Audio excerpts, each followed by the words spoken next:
Yeah, D-Night started kind of from the street sport sessions.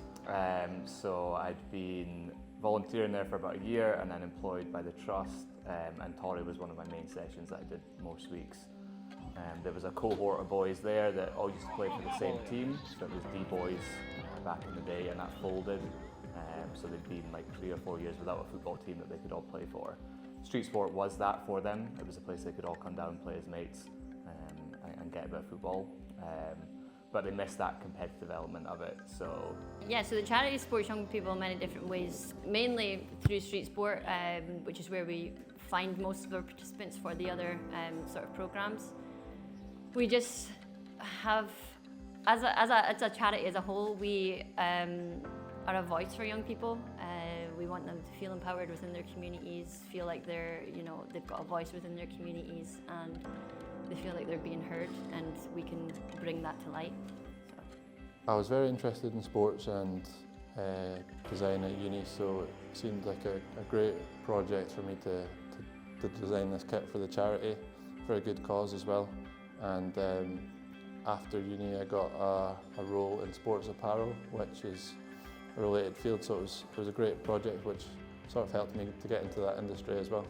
Yeah, it was the being able to go to a session and speak to someone that is older than you and is in a position of power over you, but you could speak to them like they're your equal. Like you would always have that relationship with teachers or whoever it is. I think this is why we asked Finlay to do because Finlay's a lot older than us. But it feels like he's like a mate. Doesn't feel like even now he doesn't feel like he's our boss. He just feels like he's one of our mates.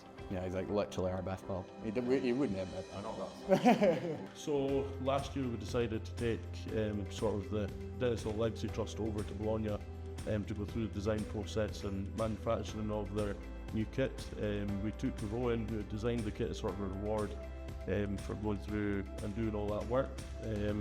When Rowan was already got to meet with the designers that do a lot of the professional kits, we spoke about the rear sort of fonts that were used and how Rowan had designed them. From there we got to see the sort of different textures and colours that would go into the strip, done print samples, and then eventually we got the full kit made. So the granite texture obviously represents Aberdeen in a subtle way, and then it's also the texture taken from the granite in Denis Law's statue in Marshall College. So the gold seam in the kit is to represent the fact that Denis Law won the Ballon d'Or, and hopefully that inspires the younger generations wearing the kit to go on and do the same one day. I think it was about 2020. I said, yeah, okay, we'll go for it and start. Had our first training session. It was 11 boys, all from the street sport session. We competed in 2 years at juvenile level, so under 17s and under 18s. Took a year off. I thought they'd all go and play for an amateur team, but they didn't.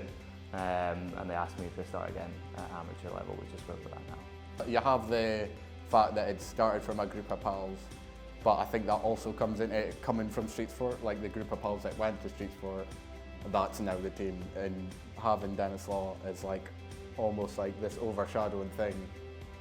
Unbelievable. Yeah, I mean, kits are really important to a team, obviously. We've got a brand new logo in this kit, which was designed by Greg, one of our ex-colleagues. The boys are really excited about it. And yeah, the kits, not only does it save a bit of cash for the team, but it's important. They want to look good and feel good in what they wear, and these kits are really, really nice. Previously, I've kind of gotten their input on the kits, and they've managed to choose them, but yeah, they're really excited at having this brand new kit to wear. If you just look at everything that street sport gave us, it gave me a job, it gave us D United, it gave us like best pals hour. Yeah. It's just, there's so much that just from going to street sport sessions is like almost a butterfly effect onto everything that's ended up happening in both of our lives.